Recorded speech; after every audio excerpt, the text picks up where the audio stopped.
We begin today with the election and the race to fill the seat vacated by the late Dianne Feinstein. With Steve Garvey and Adam Schiff's primary win, that means for the first time in almost 3 decades, California will not have a female senator in D.C. And that's not all. Some Bay Area congressional seats held by women have been lost to male candidates as well. ABC 7 News reporter Ansel Hassan takes a closer look. Former baseball star Steve Garvey, a Republican, and Democratic Representative Adam Schiff will compete in November to fill Dianne Feinstein's U.S. Senate seat from California, effectively ending the congressional careers of Barbara Lee and Katie Porter. It's such a shame that we will not be having a female as our senator for the state of California.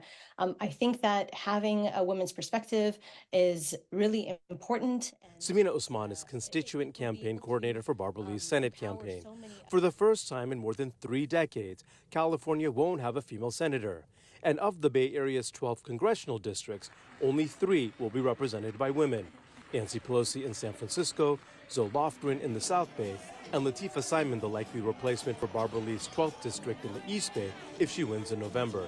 It speaks to the issues that women face running in politics. Dr. Samantha Francois is a professor of women's studies at Cal State East Bay. She suggests that lower voter turnout means fewer younger voters, who are often more likely to vote for minority candidates.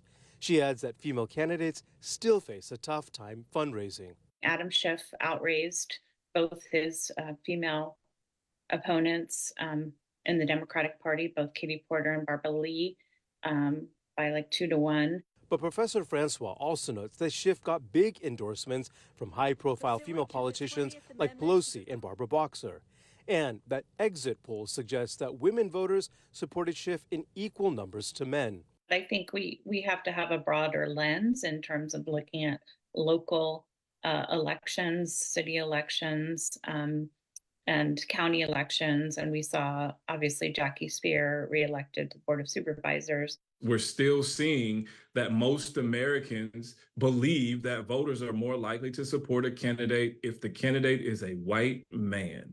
Dr. Sean Fletcher is a professor of public relations at San Jose State University.